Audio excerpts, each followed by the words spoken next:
আমার মা আমার সঙ্গে সবসময় শুটিংয়ে যায়, এটা মনে আপনারা জানেন কিনা জানি না। শুধু অ্যাওয়ার্ডগুলোতে আসে না, যেহেতু ঢাকার ভিতরে আমার অনেক বডিগার্ড থাকে, আমার সিকিউরিটি থাকে, দ্যাটস ওয়াই মানে আম্মু আসে না।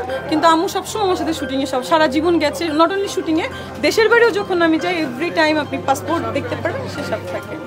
আর আম্মুকে নিয়ে আমি ঘুরতে বেশি পছন্দ করি। আর এখন যেহেতু বাবা নেই, অবশ্যই আম্মু মানে আমি একা, আমার রেসপন্সিবিলিটি অনেক।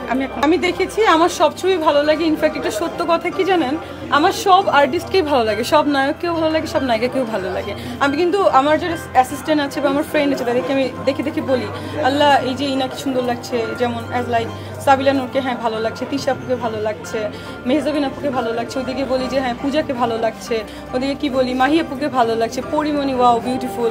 আর অপু বিশ্বাসের কথা তো বলতেই হয় না, শি ইজ ভেরি নাইস, তার সঙ্গে আমার কথা হয়। তো সেটা দেখেও আমি সবসময় ওয়াও করি। মানে আমার আসলে পার্সোনাল জেলাসি নেই, যার যেটা ভালো সেটা আমি অবশ্যই সেটা আমি বলি। আর এরকমই আসলে হওয়া উচিত আমি মনে করি। সবাই পারফেক্ট, একটা হিরো যে সুপারস্টার তার সঙ্গে সবাই পারফেক্ট। তার সঙ্গে যদি আপনি একটা লাইক নতুন যে মানে একটা কি বলে নতুন রাস্তা থেকে যারা মনে করেন কি বলে ফুচকা খায়, as like sorry to say that, তাদেরকেও দাঁড় করান সেটাকে স্টার করে ফেলতে পারে, সেটা আপনারা দেখেছেন অলরেডি প্রুফ।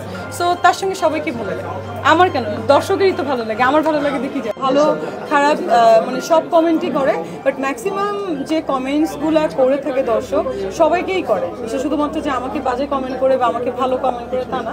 সো আমার মনে হয় যে যারা বাজে কমেন্ট করে তারা মানে বাংলাদেশে হয়তো বা মানসিক মানে কি বলে ডিপ্রেশনে ভুগতেছে, এই জন্যই বাজে কমেন্ট সবার নিচে নিচে করে দেখি। মানে শুধুমাত্র আমার না, ডক্টর মোহাম্মদ ইউনূসের আইডি নিচেও করে, আবার হচ্ছে শাহরুখ খান সাকিব খানেরও করে। সো আমি তো মিষ্টি জানান করতেই পারি।